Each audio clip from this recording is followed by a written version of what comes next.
Good morning or good afternoon, everybody. We're at the 12 o'clock. Welcome to the HT Radar Research Conference. This is the midday keynote speaker session. We have our panelists here today, Audrey, Christine, and Esperanza. Would you mind turning on your cameras? We will get started here in a minute. Thank you all for joining us today. My name is Jessica Kim. I am the Program Director of Educational Pathways here at the Center for Justice and Reconciliation. And so before we get to introducing our keynote panelists here today, let me just go over a few housekeeping things and get that out of the way. A few notes before we get started. If you are receiving continuing education credits for today's conference, then please just remain in the session for the entire duration of the presentation. Also complete the evaluation form at the end of the presentation. We have provided the evaluation link as well in the session description for you. And anyone who would like to complete the form, please do so. Also, please note that the chat room is not enabled for this session. So please connect to other guests separately from this afternoon's presentation via the community board. And we will be doing a Q&A session at the end of this presentation. So please use the Q&A session for any questions that we will be covering and asking our panelists. So thank you for your attendance here today. And with that, I will open it up to the panelists to please introduce yourselves. Before I do, I have to say that this is really an honor for me personally to be able to be sitting and sharing this space with all of you. So Esperanza, would you like to start and introduce yourself, please? Yeah, thank you so much, Jessica. And also, as always, I'm very happy to be on a panel with Christine and with Audrey. My name is Esperanza Fonseca. I am a member of the transnational anti-imperialist organization Affirm. We were founded around the year I was born, actually, in order to fight the trafficking and gender-based violence against women of color, against women who are oppressed because of their national class and sex position in society. I'm also a survivor of commercial sexual exploitation as a transgender woman. Back then, I might have called it escorting or something else, but today I understand it as commercial, sexual, and economic exploitation. So it's very nice to be here with you today and looking forward to this discussion. Thank you, Esperanza. It's really great to have you. Audrey, would you like to introduce yourself? Sure. Hello, everyone. My name is Audrey Morrissey, and I am the co-executive director of an organization in Massachusetts called My Life, My Choice. And My Life, My Choice, we train across the country on commercial sexual exploitation of children. We also have a prevention solution model program where we, part of that is we have a 10-week prevention curriculum that we provide groups for youth to prevent them from being exploited. And myself, I am a survivor as well of commercial sexual exploitation. And I'm really excited to be here. Thank you, Audrey. Chris. Yeah, bonjour. My English name is Chris Stark, and my Anishinaabe name is Nagamo Zibi Unse Ekwe, which means singing little river woman. I'm very happy to be here, happy to be with other panelists and with the organization and the conference. And I am a survivor of family-based sex trafficking and pornography that began basically from the time I was born, from the time I was a very, very young person. And for the last 33 years, I've been doing work to raise awareness and to end this kind of exploitation of people through a variety of means, including grassroots activism, research, writing. My second novel just came out, Carnival Lights. It's about missing and murdered Indigenous women. So I wear a lot of different hats. I'm happy to be here. Thank you so much for that.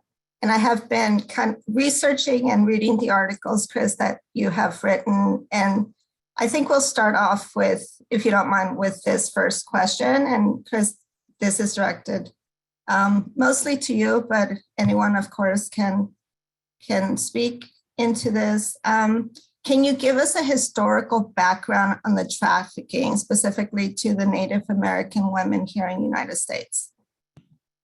Yeah, I think it's really important for us to understand the history of this, and looking at African American women, looking at Latina women, looking at Chinese women, and the group that I focus on is Indigenous.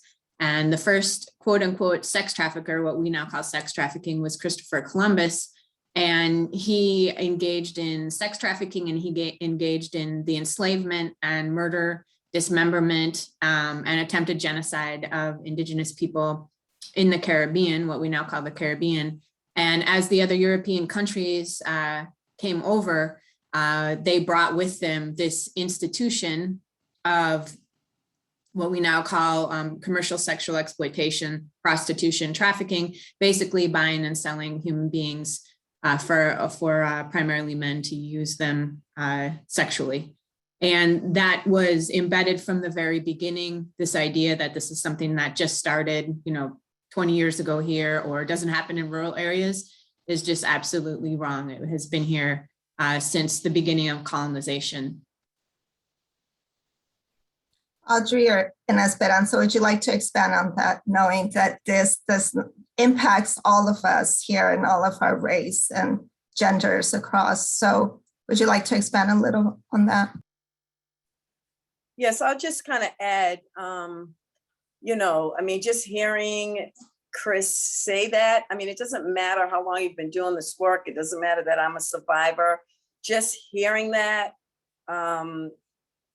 is overwhelming, right? And it lets us know that this is an issue that has been going on for forever, and for myself, being a woman of color, even going back to slavery, and to think about how slave owners, what they did to women of color and use them for their bodies and, and sold them. It's hard for me not to go all the way back there. And when I think about what's happening in our world today around folks wanting to legalize prostitution, I can't help but think about, I can't even fathom giving men the right to buy people like that. In particular, in my fight here in Massachusetts, it's with kids. No one should be bought and sold. But when I think of children and I think of people of color, if we were to legalize this, how they would be sold at an enormous rate. And that's real disturbing for me.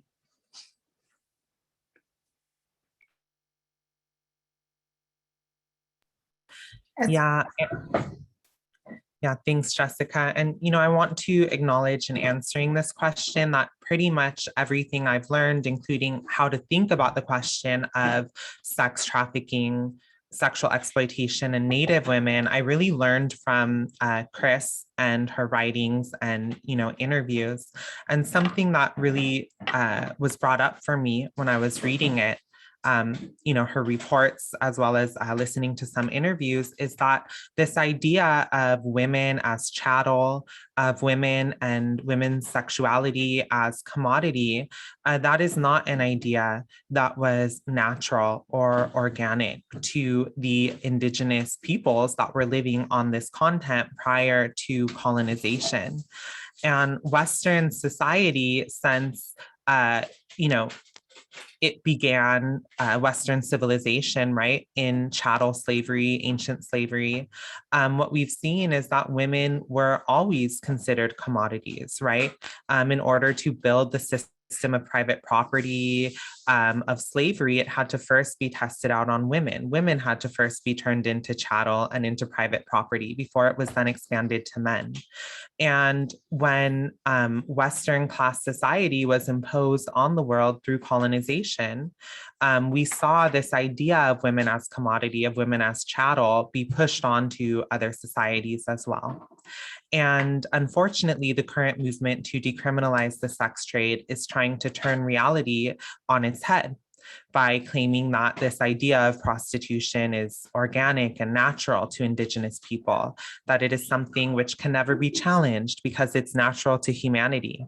Some of these people will even tell you that non-human primates practice prostitution, which we know is a lie. And so, you know, countering this idea, I think is very important.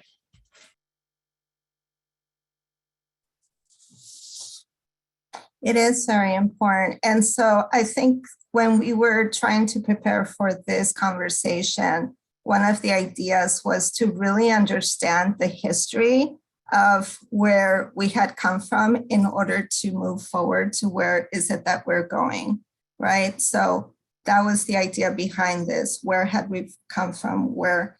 So as this is a research conference, we have many attendees who are focused on research. So to fully understand the impact of the research that people are doing, we need to first understand where we had come from. So thank you for answering that question. So Esperanza and Audrey, you talked a little bit about this, but maybe we can step further into speaking about the legislative bills that are in place right now, right? The full decriminalization of prostitution, the Nordic model, all of those kind of points that sometimes people don't quite understand or completely understand and how it would impact the people that are actually, you know, the people that are actually being impacted by these laws and policies. So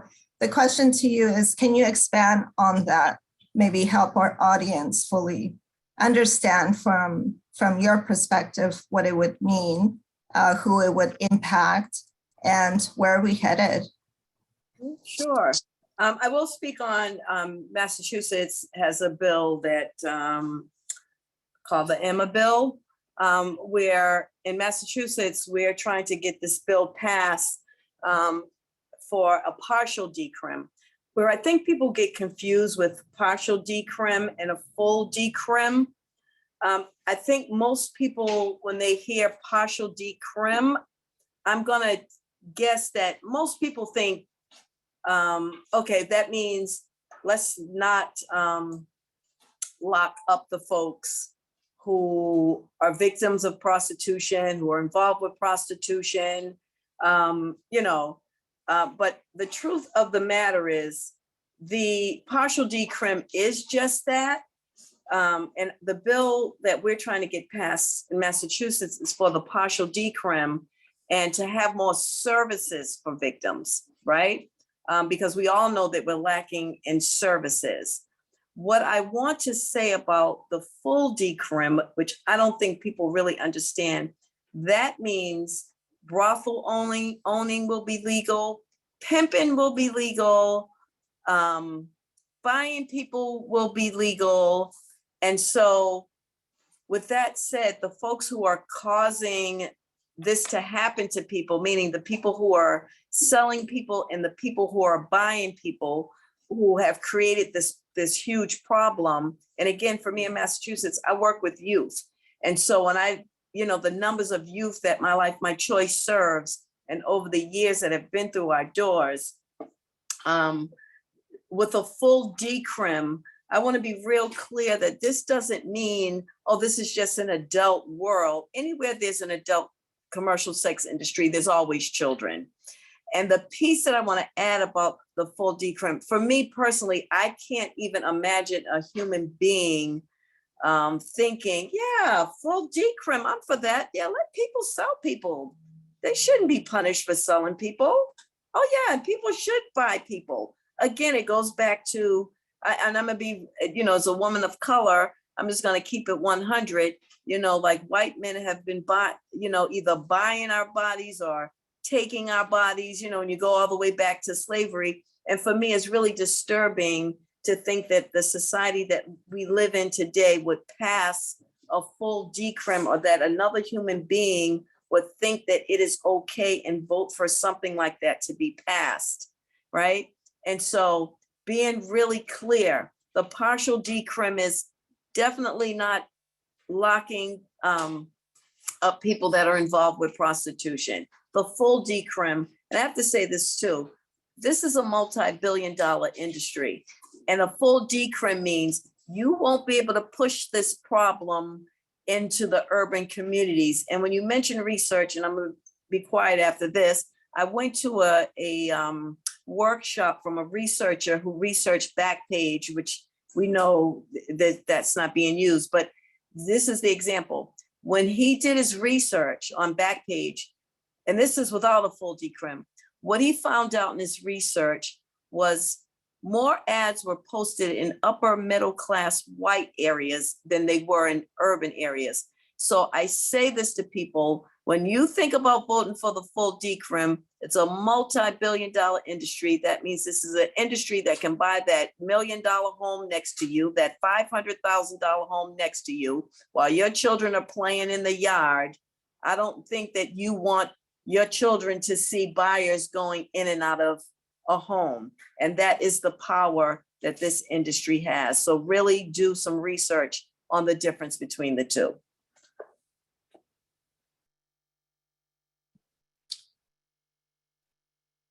Do you want to? Yes, Esperanza, I see you wanting to. Yeah, I guess I just want to follow up with that by saying there is a reason why so many survivors come out unequivocally against full decriminalization of brothel owning, pimping, and sex buying.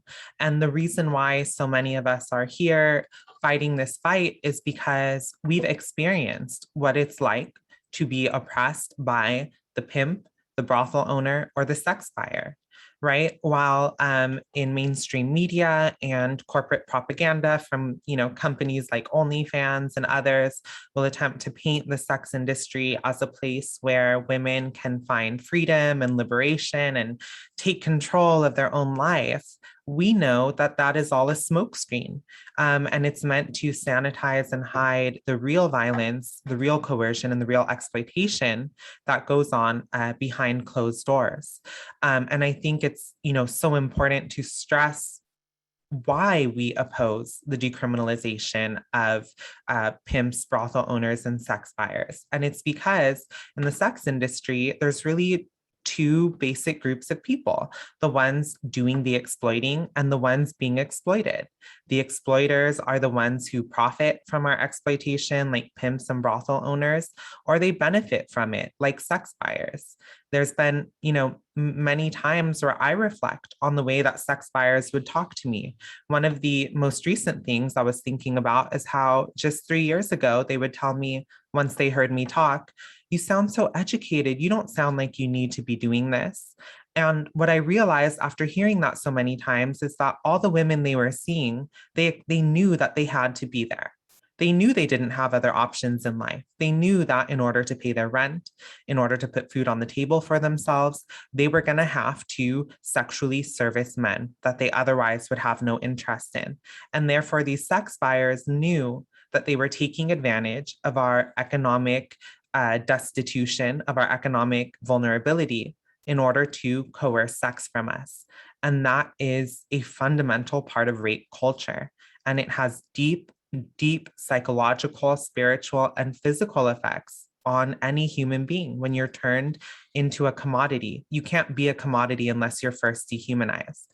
And then the second thing is that, I think we really need to start seeing prostitution as a form of state violence. When we think about how prostitution first came to this land, it was from colonization. And then when we look at the role of the state, what did the state do when it first, was created on this land? It maintained and it created the conditions that pushed so many of us into prostitution. It enabled genocide, and it enabled, specifically femicide, right? Which is the murder of women because they are women. And we know that the sex trade is a place where many women, especially oppressed women, women of color, trans women, poor women, where we are sent to die. That is just the reality. And those who are made vulnerable due to our sex, our race, our nationality, or our class, we are the ones who are ultimately the target of this violence in the sex trade. And what you see the Pimp Lobby doing is they tell the public, well, don't focus on them, right? They had a bad experience, or they experienced violence because sex buyers and pimps are criminalized, right? We see this, for example, after the murder of, I believe it was those 8 women in Atlanta, right? They were murdered by a sex buyer. And what were we told by the Pimp Lobby?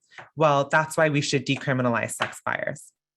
That wouldn't have saved those women's lives. And we're being lied to, and we're being gaslighted in real time.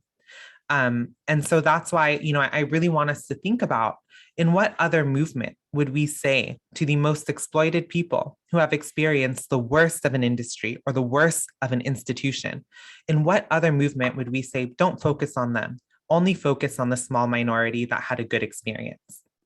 And that's why I say, listen to survivors and oppose the decriminalization of pimps, brothel owners, and sex buyers.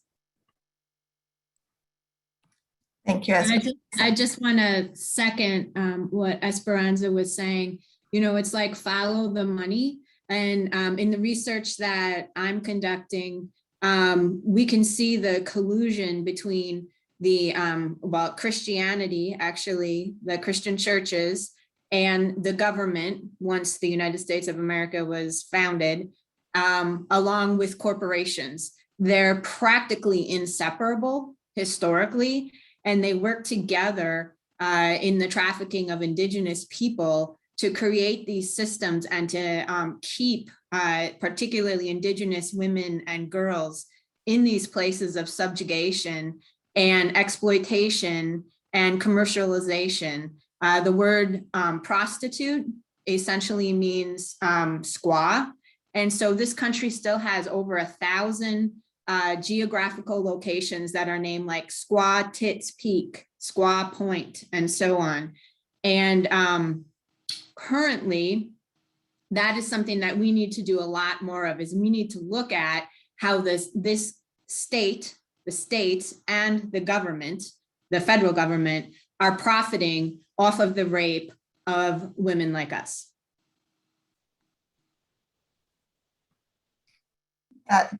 Yes, Esperanza. Sorry, that really brought something up for me. And I just have to say this, but so what Chris said is absolutely right. And I really want to zero in on this idea of, Christian ideology and Christianity really enabling prostitution, because oftentimes, we are painted as these sort of Christian moral Puritans, and some of us are Christian, some of us are not, right? But when we look at the history of Christian theology, what we see is that the Catholic Church and Christianity in general has a long history of arguing that the sex trade is a necessary social evil. You look at, for example, St. Augustine of Hippo, who is universally one of the most important fathers of the church, or St. Thomas Aquinas, whose work really set the basis for, Western philosophy and Christian theology today. He's a doctor of the church. They both wrote explicitly that the sex trade is a necessary social evil in society. But there's a darker double-edged sword to that, because while they were arguing it's necessary in society, it wasn't the wealthy white European women that were supposed to be prostituted. No, it was the colonized women, the indigenous women, the poor women, women who were cut off from participation in normal society. And so this idea that we are the Puritans really is sort of flipped on its head when you look and study actual history and who was colluding with each other in order to push women like us into prostitution.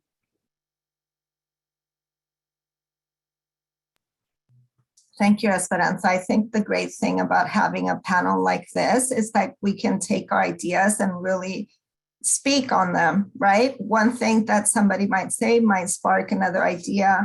But Chris, you mentioned something about words and the meaning of words. And for example, prostitute, you brought up the word prostitute. I want to kind of focus in on the word sex work, because that is often a word that is used, especially with NGOs in research publications, labor unions, government, like it goes on and on and on. So and even with academia, sex work is often used in academia. And so we are kind of perpetrating this idea that sex work is sex work. So I want to hear from all of you. What is the history behind the term, and why does language matter? I'd be glad to talk about that just for a moment. And the history, you know, typically we'll talk about Carol Lee, a woman who was once in prostitution, and a lot of these women in the 70s and 80s who then started advocating for this terminology of sex work, this idea of sex work, actually ended up being discovered to have pimping charges against them. So there's that. There's the idea that talking about the exploitation of particularly women and children in prostitution and sex trafficking, and then calling it sex work, is the equivalent of saying incest is sex work. Domestic violence is sex work. You know, prostitution and sex trafficking are a central place where all of these different kinds of oppression, class, race, transgender issues, homophobia, disability, and so on, they all kind of come in like this, and it's this just sort of perfect storm for people in the realities of their lives and their identities, and how they are then kept out of spaces where they can get good jobs and live their lives according to how they want. But just to go back to this idea of sex work, I've done some research here in Minnesota, and I found a squaw house of ill fame, which was the terminology that was used for brothels. And in this particular one, way up in northern Minnesota, right on the edge of the Red Lake Reservation, just off the Red Lake Reservation, there was a squaw house of ill fame that was owned by a white man from Bemidji. And so, of course, that tells us that they were, targeting the indigenous women there, and starvation was often at the core of that vulnerability. And in that process of finding that information, I started going through Duluth, Minnesota police ledgers. And in the late 1800s, you would see like the ledger would say like the name of the person who was arrested, and it would say race, Indian, and then it would say occupation, poor. So, to me, that's a really good example of this idea of sex work. They're trying to, portray it as progressive and as the new idea and the radical idea and whatever. And they're just recycling old terminology and old belief systems, based on, hateful ideas within within Christianity. And then, we can look at many institutions historically here in this country where prostituted and trafficked women were viewed as, their occupations were being whores. And that the idea is that there's just some women who are that way. And in this country, they're primarily women and girls of color. Wow. Thank you for sharing that, Chris. I always get so much from you. And I'm glad you touched on, because as you were speaking, like that is an insult, the term sex work. Because I don't consider for 1 minute all that I went through as work. I think of the job that I have now that has health insurance, retirement benefits. They pay for my dental. I get vacation time, sick time. And I just kind of want to touch on like folks that I've talked to over the years, where prostitution is legal. Amsterdam, for instance, they said the kids walk down the street calling the prostituted folks in the windows names, being really disrespectful to them. One other, and I share that to say, Esperanza, and you talked about it too, the dehumanization. So the term sex work, the real truth of the matter, and we've heard this, you can't buy a person. In order for me to buy a person, I can't see them as a human being. You just can't. You have to that level of dehumanizing them. And I get a little pissed off because those few folks who, this is sex work. It's, a lot of those women are white women who have a college education, who, yeah, that is their reality. When they get tired of being in the, doing what they're doing, a lot of those women can go and get other jobs, right? The women that I serve and the kids that I serve, they don't have a choice in the matter. You know what I'm saying? And so this whole sex work term it's just really, really disturbing. And for me personally, I wouldn't want my job to be, job description. I have to give 10 blowjobs a day. You know what I'm saying? Like, so if I apply for the job that I'm on now, can I really put that on my resume? Right? If that's what, I'm a former sex worker, my responsibilities were, wearing nothing, blowjobs every day. I have experience in being raped at least, 5 or 6 times per year. I mean, it's nonsense. And I'm not, adult people do what they do, but the folks that I work with, even adult women, even when I mention to them, hey, what if prostitution was legal? They all are like, oh my God, no. Esperanza, you talked about it. Who we see, they are not using that term. They do not believe that this is work. They have paid a high price for low living, right? The last thing I'm gonna say about sex work, when I leave this job, because I'm, that I'm on now, I can look at, I'm 58. So, I'm like, oh, 6 more, 7 more years, I can retire. I don't think I'm gonna have to retire and go to therapy from my job, right? So we have to really look at, is this really work? I mean, compare it to any other type of work. It's totally different. And to change the language does not make it better. It does not make it safer. Last thing too, I've talked to folks and they said to me, where it's legal, they have to have panic buttons in the room. One other person said they can't have pillows in the brothels because pillows are used as weapons. So what does that say about legalization and the term sex work makes it safer? It is not safer.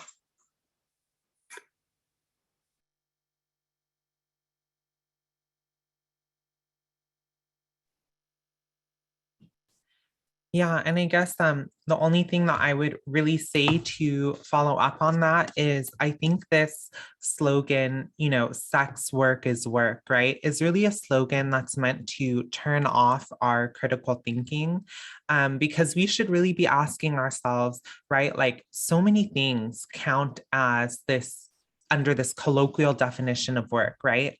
And it doesn't mean that it's okay. We see work as anything we do that can generate money, right? That's kind of how we use this term colloquially, but that doesn't tell us whether or not an industry should exist. That doesn't tell us about the impact that industry has on the masses of women or people of color or LGBT people. It only tells us that it generates money. We don't ask who it generates money for, right? The pimps, the brothel owners, and we don't ask what is, sacrifice, right, at the expense of that person being able to profit, which is our safety, our humanity, right, the rest of our lives, really. And so, when we talk about, oh, is this work? Well, prison labor is work, slave labor is work, child labor is work. There's a lot of things that are work that our society has fought against and said, this actually is not right, and we need to put an end to this. Some things that we're still fighting to put an end to. And so whether or not it can be considered work in a colloquial cultural sense is really irrelevant. And then the other thing that I wanted to say, you mentioned labor unions, and I've been a labor union organizer for a long time. And part of the strategy of the Pimp Lobby, right, which like every industry, the sex industry also has a lobby where the big bosses and the leaders of the big companies get together and fight for their rights collectively. What they do is that they hide the rights of pimps, brothel owners, and sex buyers under the rights of prostituted people, right? So they'll tell us, oh, this is about labor rights, right? So therefore we want to fight for labor unions. Well, no, what it's really about is allowing both state and non-state actors to get extremely wealthy off of our bodies, right? And off of traumatizing women like us. And so I guess, yeah, that's just all I want to say. Whether or not it's work doesn't really matter. And if you are in a labor union, you might be a social worker, you might be an administrative worker, you might be in a public workers union. This absolutely is a fight that you should get involved in, right? How does your union define work? What is your union's political stance on the sex trade? And are you willing to hold politicians that your union endorses accountable to their position on the commodification of women? That's extremely important. And I think if you are in a union, you should get involved in that fight. Mm-hmm.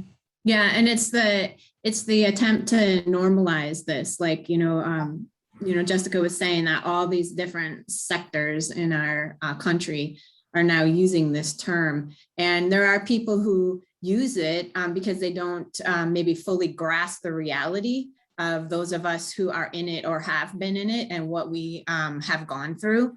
And then there are those who are using it knowing that it's an opportunity for them to slip in this normalization of an industry that chews up women and children in it. Would you like me to just give a couple of statistics from Garden of Truth? It seems like that would maybe be a good kind of a reality check for people who are maybe newer to this issue, perhaps.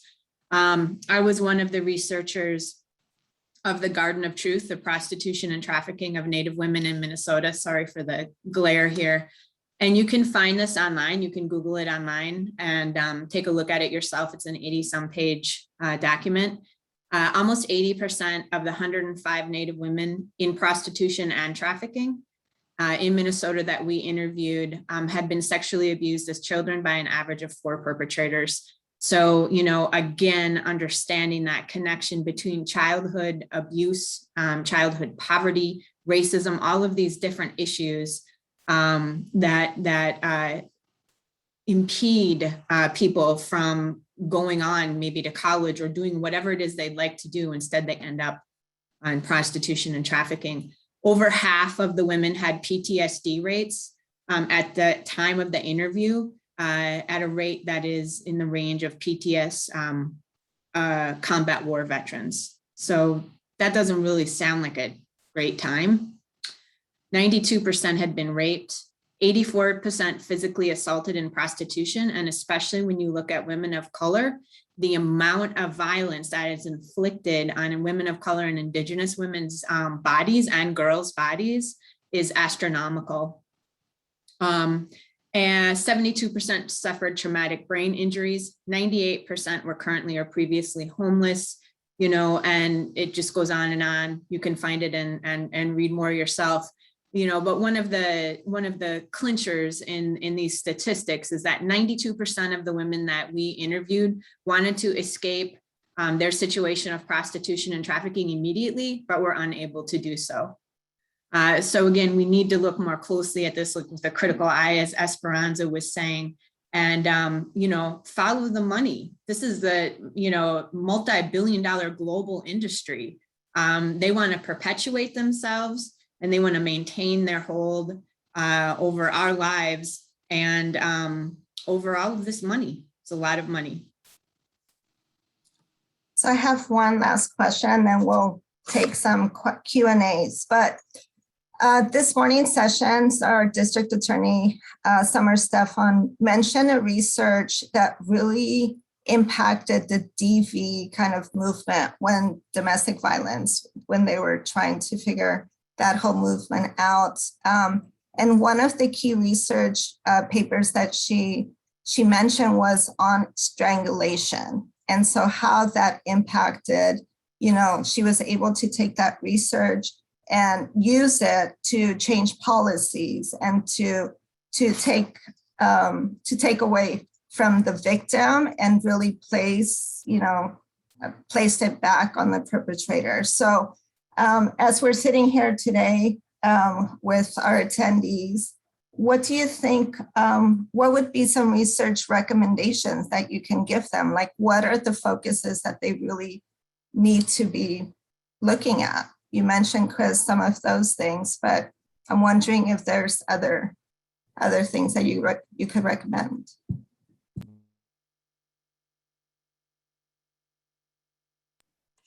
Well, sorry, Audrey and Chris, do you want to go first?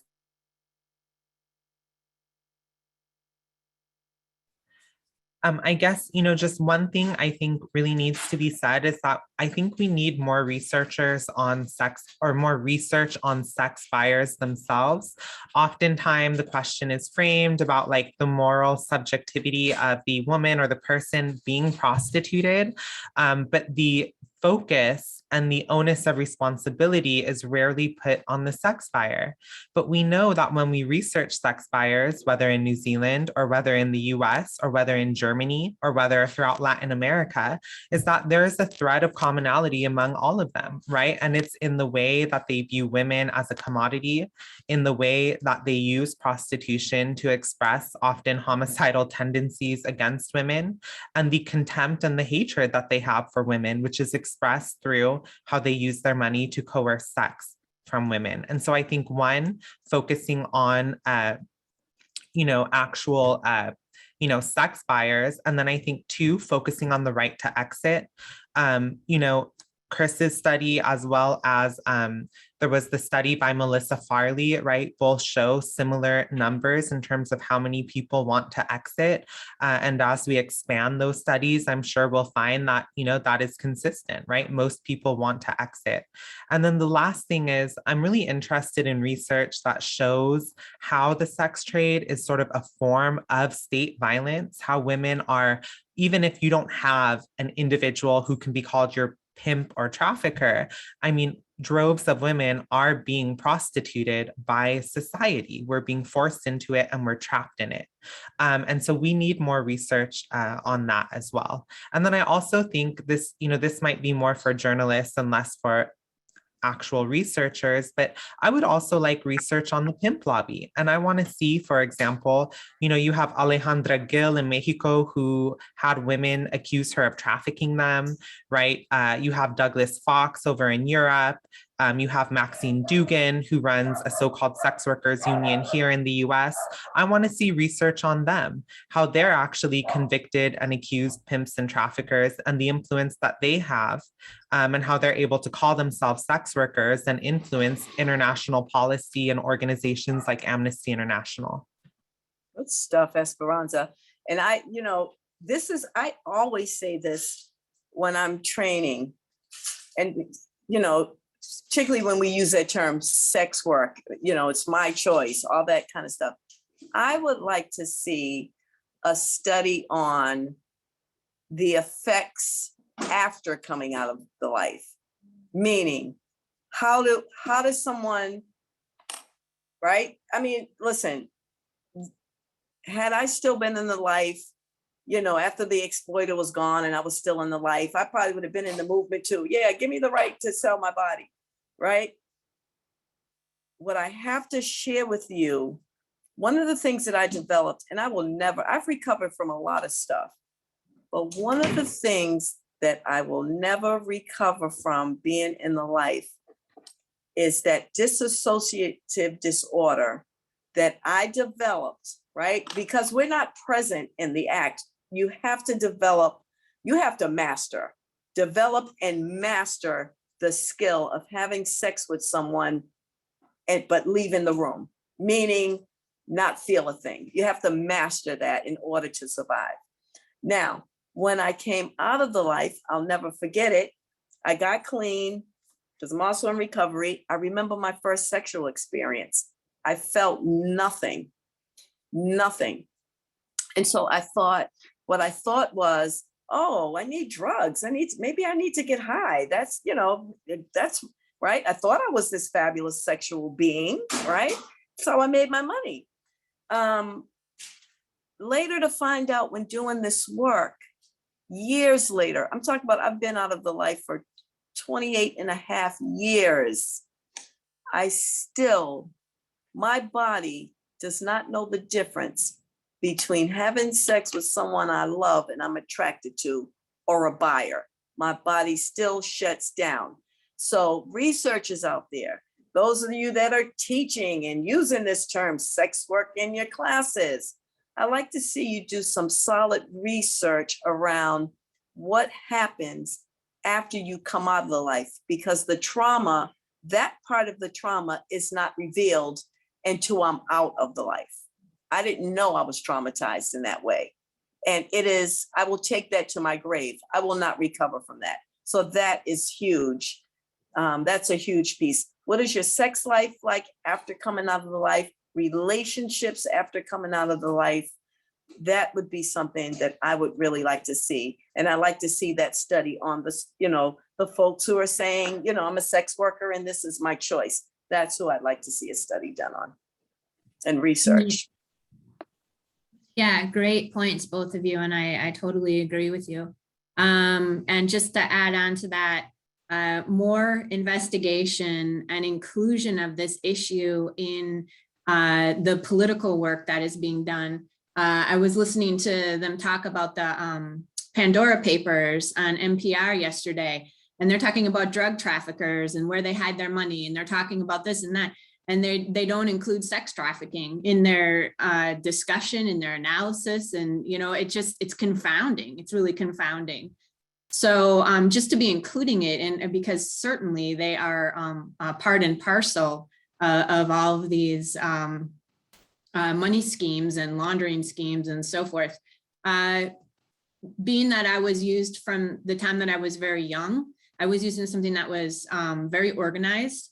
And I would really like for more research to be done around family trafficking and around these very organized networks that are producing child pornography as well. And for instance, one of the studies that was done showed that actually the younger the child was in the pornography, the more violence that was committed against that child. And so I would really like more research done in that area. I am turning my article called Restoring Justice for Sex Trafficked Native Women. I am turning that into a book. So I would certainly love to have some money to help me research that and travel to research it. But that book is really going to be focusing on the history, and it's focusing on the institutionalization of this as a industry.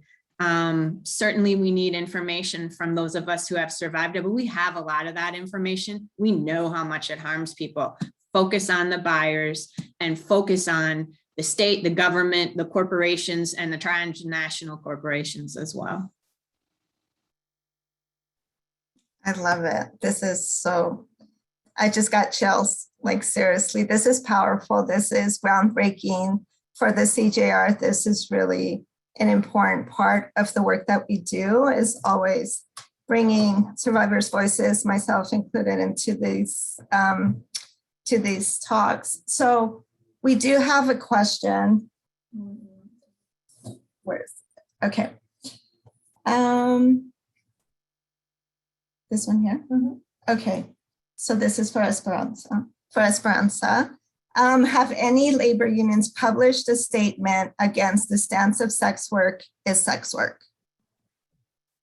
So at this moment, I'm not familiar with any labor unions that have published anything against this notion that sex work is work. Officially, however, I do know that there are many labor leaders which have come out individually against the notion that sexual exploitation is work and that the labor movement should be fighting to expand sexual exploitation. I think that if you are in a union and you want your union to take a public stance against it, and you don't know how, you should feel free to connect with me after this panel. And I would love to workshop that with you and offer any resources or, contacts that I can to assist you in doing that.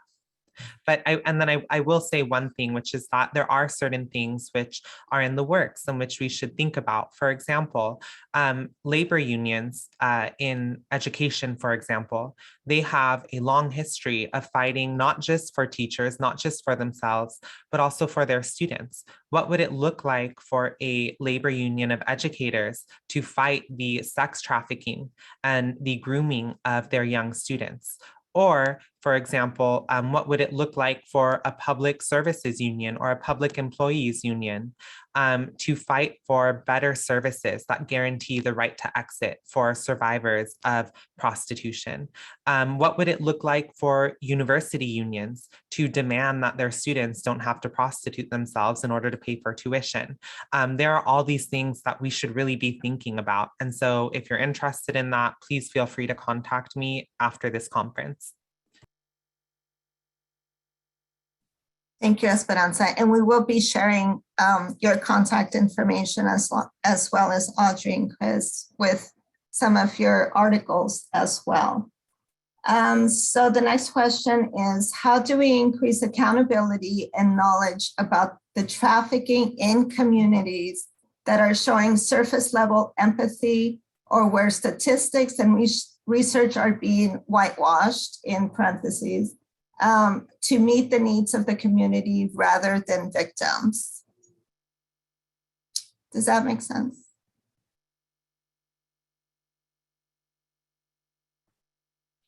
That was kind of long. It was, yeah. I got myself lost in that too. So how do we increase accountability and knowledge about trafficking in communities? Well, training. We have to go out into our communities and train people. You know what I'm saying? We need to go into school systems, the community churches, community, and again, my voice is always much louder for youth, right? So in Massachusetts, making sure all of the providers, our Department of Children and Families, like this, the workers are trained that are serving the youth in our community. And so it all comes with education and training, because a lot of people, I've been a trainer for many, many years, and it wasn't until folks went to our training that then they were able to identify victims of exploitation. Like they didn't have a clue before because they didn't know what to look for. You know what I mean? And we have to hold in our communities with our law enforcement, we have to demand that buyers are held accountable, and we have to demand that pimps are held accountable and prosecuted to the full level of prosecution. And so we really have to educate our community and our community leaders together, so that if everybody makes some noise in the community, maybe we will get something done. But training and education is the first start. Yeah, and speak to, all sorts of different people and all sorts of different groups. Bring this information forward wherever you can. I personally, having done work, or my work is focused in the Native community, it's not unknown who's doing what, where they're doing it, and how they're doing it. This is not a mystery. Those of us who are advocates, those of us who are survivors, and those of us who are in it or vulnerable to being in it and kind of living on the edges of that world, we know what's going on. But we don't have a system that is responsive, ethical, or courageous to those of us who are being hurt now. And in my article, Strategies to Restore Justice for Sex Trafficked Native Women, I talk about investigating using civil litigation in conjunction with criminal. If you want to keep doing that, fine, keep doing it. But the need for us to start thinking a little bit outside of the box, using civil litigation, or like when the P&As were created by Geraldo back in the 70s. In my opinion, we need something like that specifically for abused, especially sex trafficked and prostituted people, because we need to have some kind of bridge, and those people need to have a place where they can find community, find support, but also find protection from the perpetrators, because we expect these women to go up against organized crime, and like they are on the streets and they're going to be killed, and they know that. So, you know, we have to think outside the box, like their first needs, what are their first needs, and how can we make that happen? For me personally, banging my head against, educating the police, I'm done with that. And I would really like for us to think about this in some alternative ways as well. Thank you. What a great way to end this conversation and to bring it to a close, because we do have to think outside of the box. We have to come up with new ways and new solutions. So thank you. Thank you, Audrey. Thank you, Esperanza. Thank you, Chris, for all of your information, valuable information. And so we are grateful to hear and learn from each of you today. So as we're wrapping this up, that is all of the time that we have for today. We would like to thank all of you for coming to this midday panel as well. This presentation has been recorded and will be available until November 15th. We have provided an evaluation link as well for you to fill out.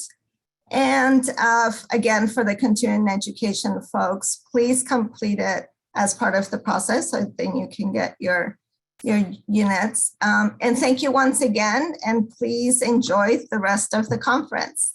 So thank you all.